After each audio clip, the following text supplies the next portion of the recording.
Hi மக்களே! இந்த மாரி சூப்பரா, க்ரீமியா பன்னீர் பட்டர் மசாலா சிம்பிளா எப்படி செய்யலான்னு பார்க்கலாம் வாங்க. கடாயில எண்ணெய் ஊத்திட்டு, சோம்பு, பட்டை, ஏல, லவங்கம், அன்னாச்சி பூ, ஏலக்காய் இது எல்லாத்தையும் போட்டு நல்லா வதக்கிக்கலாம். நல்லா மசாலாஸ்லாம் பொரிஞ்சு வந்துடுச்சு. இப்போ நறுக்கி வச்ச ஆனியனு, இஞ்சி, பூண்டு இது எல்லாத்தையும் சேர்த்து நல்லா வதக்கிக்கலாம். கொஞ்சமா முந்திரியும் சேர்த்து நல்லா வதக்கி எடுத்துக்கலாங்க.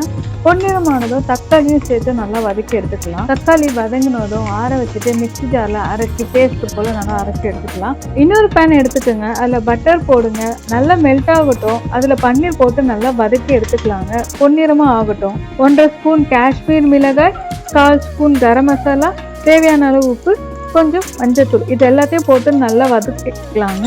நம்மளோட பன்னீர் நல்லா ரோஸ்ட் ஆயிடுச்சு. இப்போ நம்ம அரைச்சி வச்சிருக்க பேஸ்ட்டு போட்டு நல்லா மிக்ஸ் பண்ணி எடுத்துக்கலாம். தேவையான அளவுக்கு தண்ணி சேர்த்துட்டு கொதிக்க விடுங்க. கொதிச்சதும் கஸ்தூரி மேத்தி போட்டு இறக்கிடலாம். மக்களே, நம்மளோட பன்னீர் பட்டர் மசாலா ரெடி ஆயிடுச்சு. ரொம்ப சூப்பராக ஒரிஜினல் டேஸ்ட் அப்படியே இருக்குங்க. மஸ்ட்டு ட்ரை பண்ணுங்க.